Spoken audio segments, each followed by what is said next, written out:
سبق نمبر 5 کی گرامر پڑھ رہے ہیں ہم لوگ۔ اس کے گرامر میں دیا ہوا ہے روزمرہ۔ روزمرہ کیا ہوتا ہے؟ ہمارا عام طور پر ایک دوسرے سے ملتے جلتے ہوئے بولنے کے جو الفاظ ہوتے ہیں، طریقہ ہوتا ہے، اس کو ہم روزمرہ کہتے ہیں۔ جیسے آپ آئیے صفحہ نمبر 47 پر۔ پہلی مثالیں ہیں، تم اچھے بھلے پڑھے لکھے آدمی ہو، کوئی ڈھنگ کا کام کرو۔ یہاں دیکھیں اچھے بھلے واوین میں لکھا ہوا ہے، اس طریقے سے نشان ڈال کر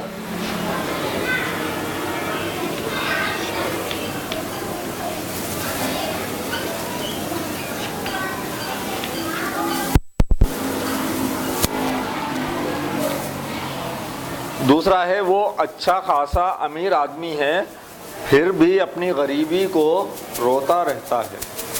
تیسرا ہے دونوں بھائیوں میں بس 19-20 کا فرق ہے۔ ان فکروں میں واوین کے درمیان الفاظ روزمرہ کی مثالیں ہیں۔ واوین یہ جو آپ کا نشان ہے، اس کے درمیان جو الفاظ لکھے ہوئے، جیسے کہ میں روڈ سے جا رہا تھا، بال بچا ورنہ ایکسیڈنٹ ہو جاتا۔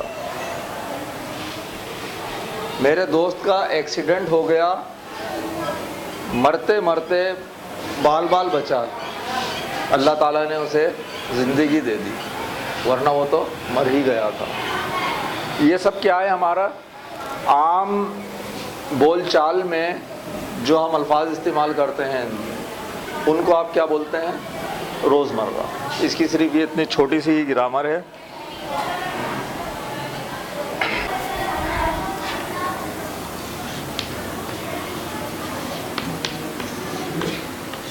سبق نمبر 7 کی گرامر دیکھیے۔ سبق نمبر 7 کی گرامر میں کچھ جملے دیے ہوئے ہیں آپ کو، بک کھولیے۔ بوڑھی کاکی، اتنی دیر ہو گئی کوئی کھانا لے کر نہیں آیا، پہلا جملہ۔ دوسرا جملہ لمبے چوڑے وعدے۔ تیسرا جملہ اکیلی عورت۔ چوتھا جملہ بڑھاپا بچپن کا دور ثانی ہوتا ہے، یعنی کہ بڑھاپے میں بچپنا دوبارہ آ جاتا ہے۔ نمبر 5 سبز باغ۔ نمبر 6 اب پیٹ بھر روکھا دانہ بھی مشکل سے ملتا ہے۔ یہ 5 جملے یہاں لکھے ہوئے ہیں۔ 6 اوپر دیے گئے جملوں میں کچھ جملے مکمل ہیں، ان میں بات بھی پوری ہو رہی ہے اور مطلب بھی پورے طور پر واضح ہو رہا ہے۔ لفظوں کے ایسے مجموعے کو جس میں لفظوں کے درمیان تعلق اور لگاؤ پایا جائے، اسے مرکب تام کہتے ہیں۔ جیسے کہ یہ اوپر جملہ تھا، اتنی دیر ہو گئی کہ کوئی کھانا لے کر نہیں آیا، یہ پورا جملہ ہے اور پوری بات سمجھ میں آ رہی ہے۔ ایسے ہی یہاں پر جملہ تھا بڑھاپا بچپن کا دور ثانی ہوتا ہے، پھر ایک جملہ اور تھا جو چھٹا تھا، اب پیٹ بھر روکھا دانہ بھی مشکل سے ملتا ہے۔ جملہ 1، 4 اور 6 مرکب تام کی مثالیں ہیں۔ اس کے برعکس جملہ 2، 3 اور 5 میں بات پوری نہیں ہو رہی اور مطلب بھی پورے طور پر واضح نہیں ہو رہا، ایسے لفظوں کے مجموعے کو مرکب ناقص کہتے ہیں۔ جملوں کی اقسام ہمارے پاس 2 اقسام پائی جاتی ہیں، مرکب تام اور دوسرا مرکب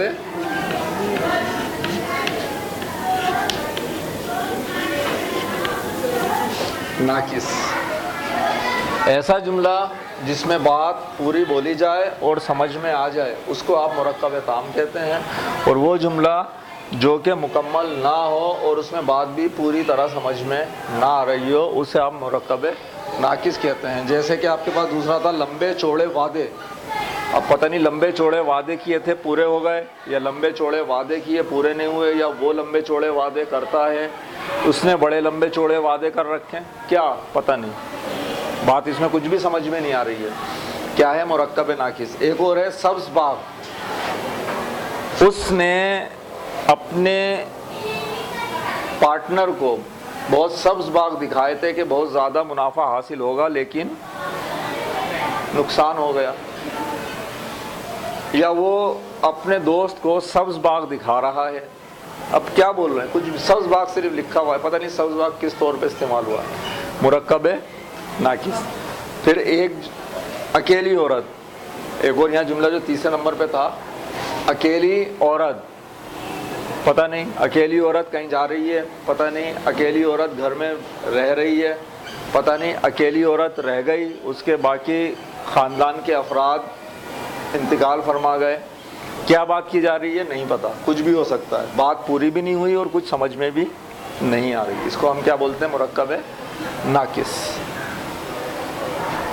ایک چیز اور ہے اس کی گرامر میں، وہ ہے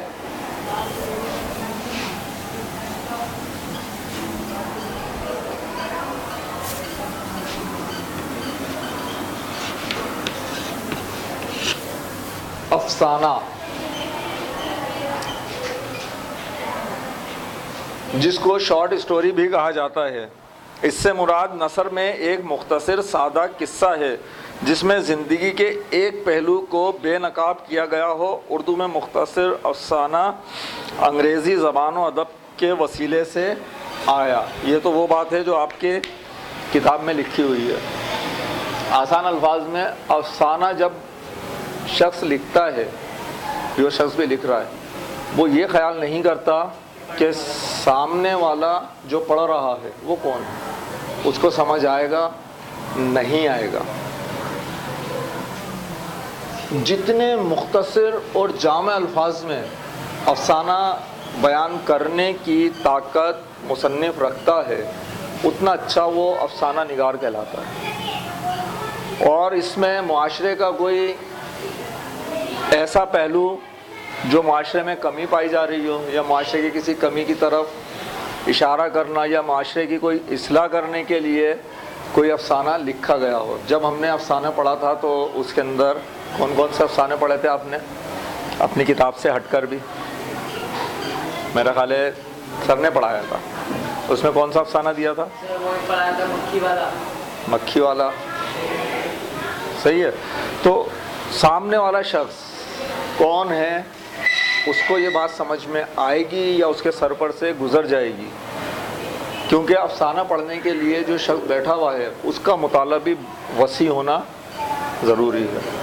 اس کا ذہن بہت کھلا ہونا چاہیے، جو کہ وہ ایک بڑی بات کو جسے بہت کم الفاظ میں اور جامع الفاظ میں بیان کیا گیا ہے، اس کو سمجھنے کی صلاحیت رکھتا. اس کو آپ کیا کہتے ہیں؟ افسانہ.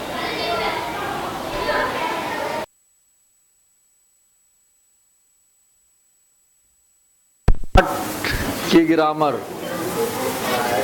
سبق کا نام کیا تھا؟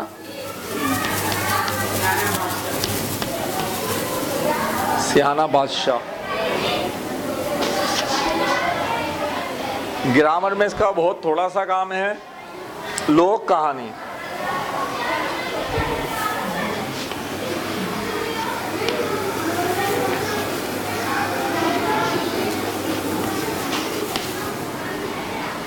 ایسی کہانی جو حقیقت ہو یا نہیں ہو، تحریری شکل میں موجود نہ ہو، بلکہ سینہ بہ سینہ بزرگوں سے چلی آ رہی ہو، اس کہانی کو آپ لوک کہانی کہتے ہیں. جیسے آپ لوگوں نے سنا ہوگا چاند پر بڑھیا رہتی ہے، تو چرخہ چلا رہی ہوتی ہے. یہ کیا ہے؟ یہ کہانی آپ اگر کہیں ڈھونڈیں گے تو کہیں نہیں ملے گی. لکھی ہوئی اگر ملے گی بھی نہ تو اس صورت میں ملے گی کہ کوئی بچہ یا کوئی بڑا شخص بیان کر رہا ہوگا اور وہ بول رہا ہوگا ہماری دادی یہ کہانی سنایا کرتی تھی. کہانی یہ کہیں نہیں لکھی ہوئی. یا انسان بھی پہلے، یا بندر جو ہیں، بندر بھی پہلے کیا تھے؟ انسان تھے. ان کی کسی غلطی کی سزا میں ان کو انسان سے بندر بنا دیا گیا. انہوں نے الٹی چارپائی پہ نماز پڑھ لی تھی، یہ بھی بولا جاتا ہے. کیا بنا دیا ان کو؟ بندر. یہ کون سی کہانی ہے؟ لوک کہانی. چڑیل کی کہانی، پچھل پیری کی کہانی. ہم جا رہے تھے، وہ دیکھا تو کیا دیکھا، وہ عورت کے پاؤں الٹے ہوئے ہیں، ہے نا. الٹے پاؤں والی عورت اگر ویسے کسی سے پوچھ لو آپ، لاکھوں لوگوں سے کسی نے نہیں دیکھی ہوگی، لیکن سینہ بے سینہ کہانیاں چلتی ہیں، اور رات میں جاتے ہوئے ڈرتے بھی ہیں کہ پیچھے سے آوازیں تو نہیں آ رہی. ایسی کہانیوں کو آپ کون سی کہانی کہتے ہو؟ لوک کہانی. سینہ بس سینہ چلتی چلی جا رہی ہیں، اس کو آپ کہتے ہیں لوک کہانی. بس اس کی یہی گرامر ہے ہمارے. سبق نمبر 10، نام دیو مالی. ہمیں پتہ یہ خاکہ تھا. خاکہ نگاری کیا ہے؟ خاکہ ایک سوانحی مضمون ہے، اگر کتاب میں جو آپ کے الفاظ دیے گئے ہیں، جس میں کسی شخصیت کی زندگی کے اہم اور منفرد پہلو اس طرح اجاگر کیے جاتے ہیں کہ اس شخص کی جیتی جاگتی تصویر پڑھنے والے کے ذہن میں پیدا ہو جائے. لکھنے والے کا کمال یہ ہوتا ہے خاکہ نگاری میں کہ وہ کسی شخص کا خاکہ کھینچ رہا ہے، اس کا عکس ایسے پیش کر رہا ہے، اس کی ہر ادا کو، بات کرنے کے انداز کو، چلنے پھرنے کے انداز کو اس طرح پیش کر رہا ہے لکھنے کے اندر کہ جب ہم پڑھ رہے ہیں اور اس کو سوچ رہے ہیں، امیج بنا رہے ہیں، تو ہمارے ذہن میں اس شخص کا جیتا جاتا خاکہ سامنے آ جائے. جتنا اچھا خاکہ نگار ہوگا، یہ جتنا اچھا ہمارے ذہن میں خاکہ بن رہا ہے، حقیقت سے قریب تر، شخصیت کو ہم نے نہیں دیکھا ہے، صرف پڑھ رہے ہیں، اور پڑھنے کے بعد اس شخص کا امیج، خاکہ، اس شخص کی پوری شخصیت ہمارے ذہن میں اگر واضح ہو رہی ہے اور حقیقت سے بالکل قریب تر ہو رہی ہے، تو یہ خاکہ نگار کی کامیابی ہے. یا جتنا اچھا خاکہ لکھنے والا ہوگا، اتنے ہی حقیقت سے قریب تر ہمارے امیج کو وہ پہنچانے میں کامیاب ہو جائے گا.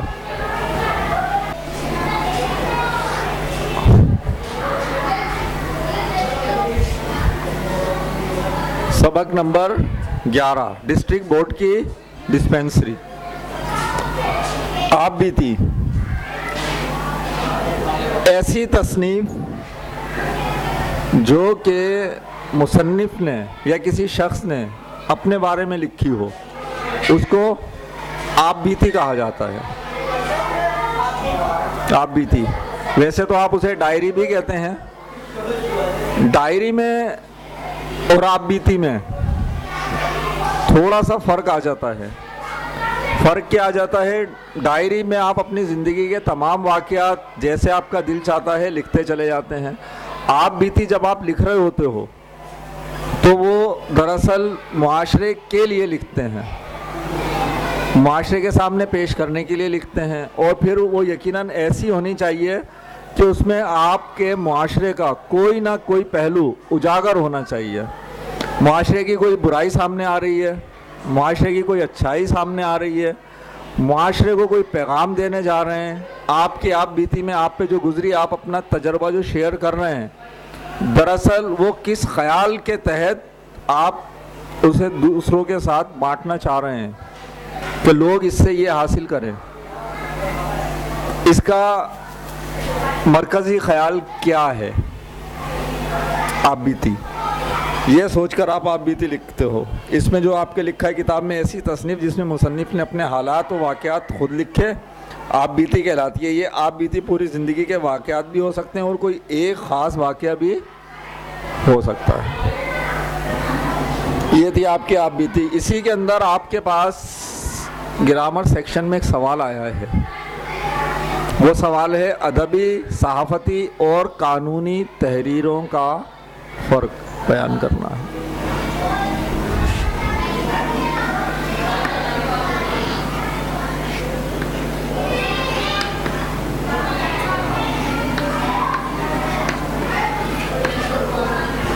قانونی تحریروں کا فرق. سب سے پہلے ادبی تحریر.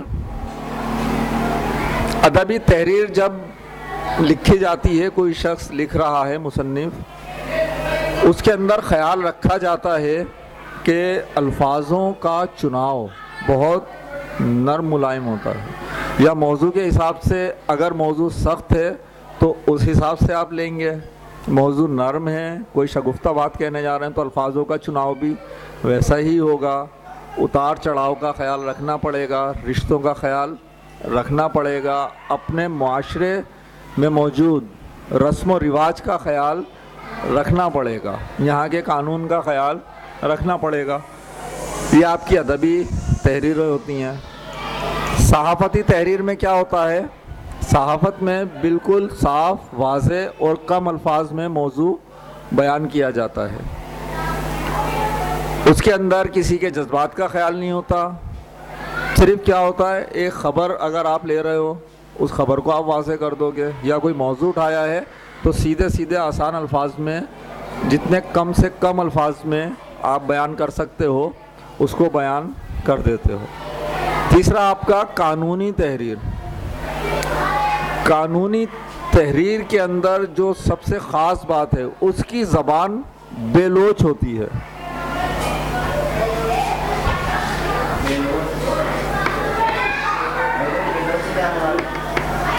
بے لوچ، غیر لچکدار، اس میں لچک نہیں پائی جاتی۔